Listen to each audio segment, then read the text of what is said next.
呢十塊喺邊度擺邊啊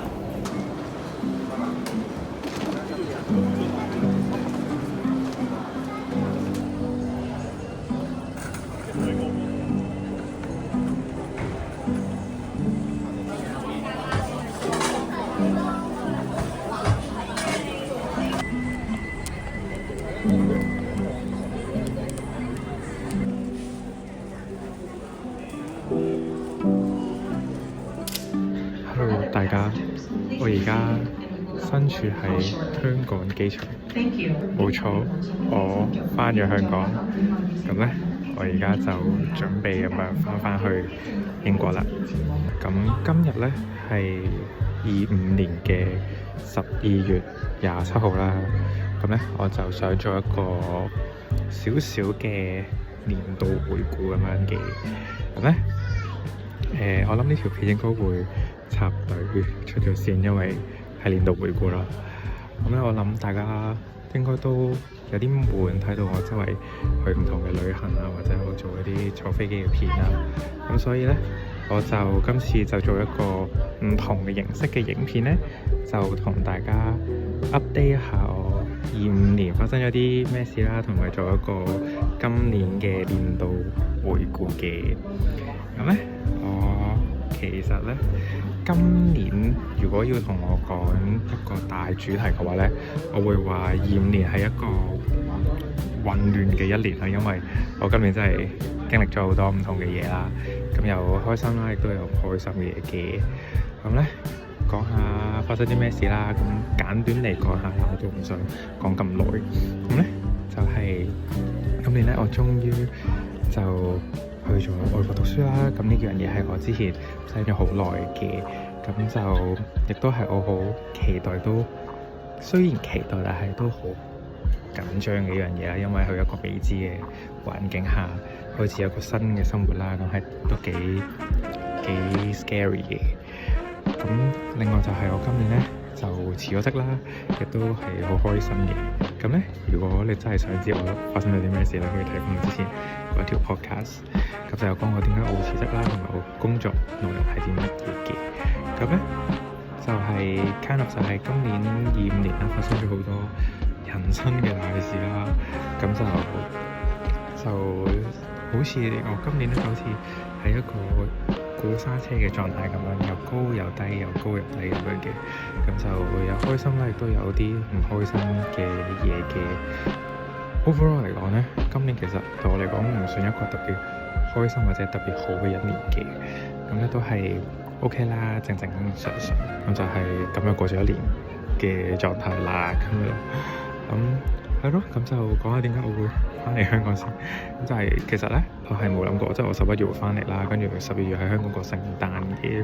咁但係機緣巧合之下啦，我就無意中搶到 Play 嘅演唱會，咁所以咧我就去咗首爾追星。咁我就係諗住啊，既然我都翻到去首爾啦，咁不如我就翻去香港咁樣過聖誕。咁咧我就去咗英國2個月之後咧，我又翻咗嚟啦。咁同埋另外一個原因就係我最後讀書嗰度有變更啦，咁我就轉學校，亦都轉咗一個 program 啦，咁我就要翻嚟去 update 下我個 visa 嘅。咁至於 update 咗啲乜嘢啦，或者讀咗啲咩咯，我之後再講啦。咁係咯，就係咁啦。咁咧對我嚟講咧，今年25年咧係一個真係好精彩嘅一年啦。咁發生咗超級多大事啦。咁亦都其實有一刻咧係差啲係擊垮我嘅最後一條稻草啦，咁但係好彩地我都捱咗過嚟啦，都唔係叫捱咗嘅，都捱緊啦。咁而家亦都係處於一個同呢一樣嘢共存嘅狀態啦，亦都同佢慢慢咁樣去生活，亦都接受緊一個消失嘅，因為發生咗一件事啦，搞到我25年就個人嘅挑戰啦。咁所以咧，我就希望26年咧個主題，俾我自己嘅主題咧，就係揾翻自己嘅 inner peace， 跟住然後都了解翻自己啦，聆聽翻自己啦。咁希望下一年咧都可以同我自己做翻一個好嘅朋友啦，咁就可以令我自己舒服啲咁樣咯，係咯。咁咁就呢個就係我對下一年嘅展望嘅。我諗都差唔多時間啦。我而家見到啲人都開始排隊，咁呢，我就好快就要去登機啦，跟住就翻英國。咁我就之後翻到去英國就同大家 catch up 一下啦。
嘅屋企啦。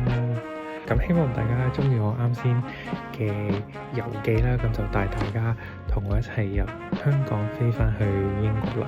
咁就翻到嚟英國之後呢，我嚟緊呢幾個禮拜都會繼續喺英國度休養啦，休息一陣咁樣嘅。咁就到下個月呢，咁就開始我第2個新嘅 Master Program 啦。咁到時候呢，我就會再同大家去 update 一下我嘅近況嘅。咁就可能會拍個 vlog 啦，又或者錄多集 podcast 同大家講嘅，唔緊要嘅。咁就嚟緊26年都會有更加多新嘅 content 帶俾大家嘅。咁呢一條就係我2025年最後一條出嘅片啦。咁我都仲有啲片未剪完，都仲要出嘅。咁但係呢一條片就會係我呢一年最後嘅一條片啦。我希望可以，我呢條片可以喺26年之前可以出到啦。咁如果唔得嘅話，我都會盡力趕出嚟嘅。咁就係啦。咁就多謝大家睇我呢條片啦。咁都好感恩大家陪我度過呢一年嘅 YouTube 啦。咁同時間亦都係我開咗 YouTube channel 嘅5週年啦。其實我都冇同大家講嘅，咁就 low key 地咁樣慶祝我嘅5週年啦。之後我哋下年再見啦。我哋新嘅一年就祝大家新年快樂啦。咁亦都希望嚟緊一年各位觀眾都可以平平安安、身體健康、順利。咁我哋2026年再見啦，拜拜。